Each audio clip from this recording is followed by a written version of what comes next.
Hey guys, here's my new experiment for a podcast, and I'm currently using a random generator to just recommend a whole lot of random anime for you, and I hope that you can find something that catches your attention. So let's start right ahead. The first anime I will be recommending is Akira, the movie. How fitting.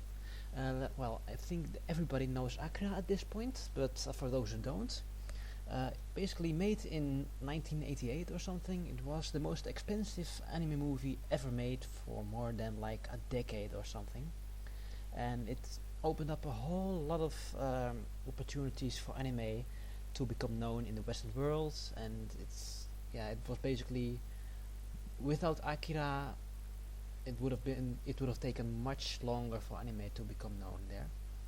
But is it any good? Well, if you like some gorgeous animation, then this is one movie for you, because even though this movie is like 20 years old, even more than that at this point, it still looks gorgeous and the animation is still top notch. Let's see, the music also is very trippy, but if you like music that's kind of different and really out there, I also recommend it for it. And the story has some very nice ideas to it, but if you like concrete and solid answers, then I'd stay away, because the plot basically, they try to stuff a huge manga in one movie and that doesn't really work. However, it's still a very disturbing movie, so if you're into weird stuff, it's worth a chance. It's worth a shot. Okay, next up is Densetsu no Yuusha no Densetsu, otherwise known as The Legend of Legendary Heroes.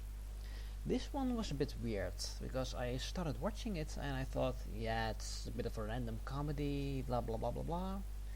And then suddenly, after a few episodes, it didn't just get gradually better, it suddenly got lots and lots of better at once. So there are these points that are very dark, and it's actually a very good recommendation if you like the classic fantasy stuff, without elves and dwarves, but just fantasy with a lot of swordplay and a lot of demons and those kinds of series.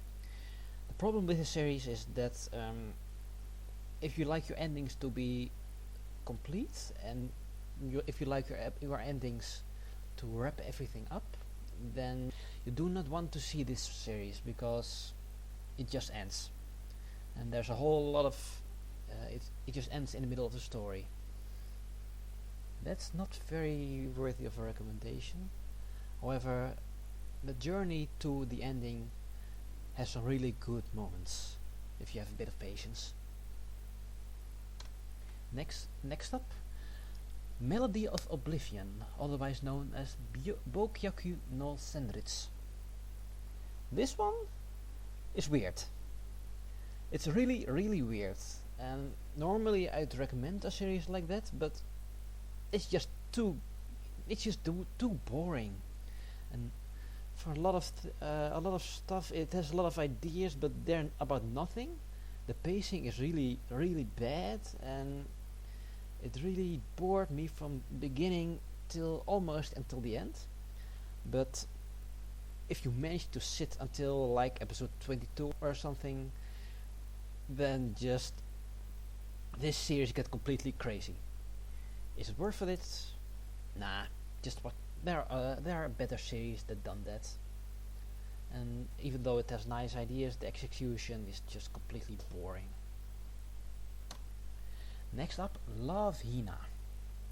Love Hina is it's basically the romance series that paved out the formula for a lot of other series after that, and it basically created a lot of tropes as well, like the guy who was very wimpy and who is constantly attacked by some of the female cast members.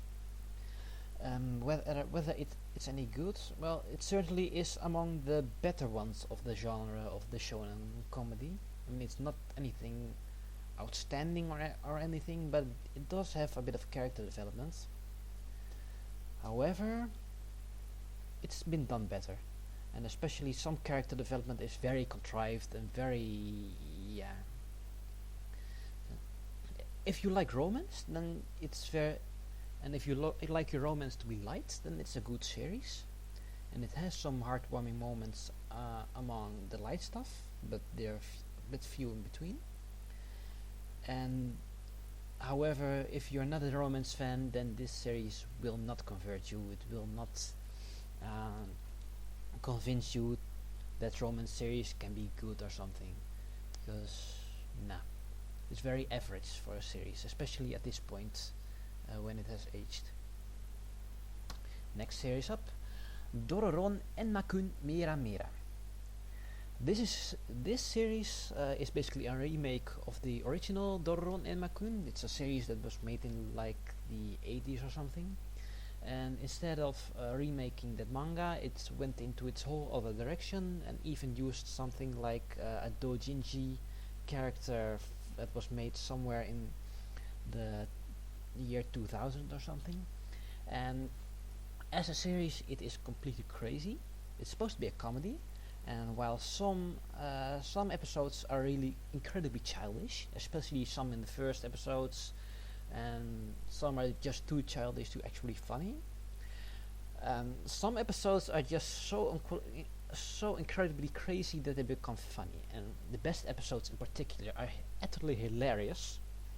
So you do need a very juvenile sense of humor to enjoy it, but it's among the best if you do have that. So yeah, this is what mindfuck looks like. Next up, Kowarekake no Orgol. This is a small OVA that came out a few years ago, and it's about this girl who lives together with a guy, and yeah, that's it. She has special powers or something, but I forgot most about it already, and I don't think that it will make much of an impression really. If you like light stuff, I guess you'd find this possible, but I wouldn't go out of my way to just try and watch this because it's not special really. And now let's wrap this up with Kanojo to Kanojo no Neko, otherwise known as She and Her Cat. And this is basically the first thing that Makoto Shinkai ever directed. And he, Makoto Shinkai, you may remember him from 5 centimeters per second, Hoshio o Kodomo, Voices of a Distant Star, and well, this was basically the first thing he made, and it was a doujinshi project. So he did this all by himself. It's like 10 minutes long, and even though it's nothing special and nothing impressive, I mean the animation is very simple, but it's a very charming little story. If you're looking for something like 10 minutes to burn and you don't know how to spend them or anything, track down this one because it's really charming and it's got this it's very relaxing. And it's also not pointless like a lot of other 10-minute shorts are, but it really has heart behind it. So that's a very good recommendation if you're looking for something short. Okay, so that's it. I'm trying to keep these entries short and into bite-sized chunks.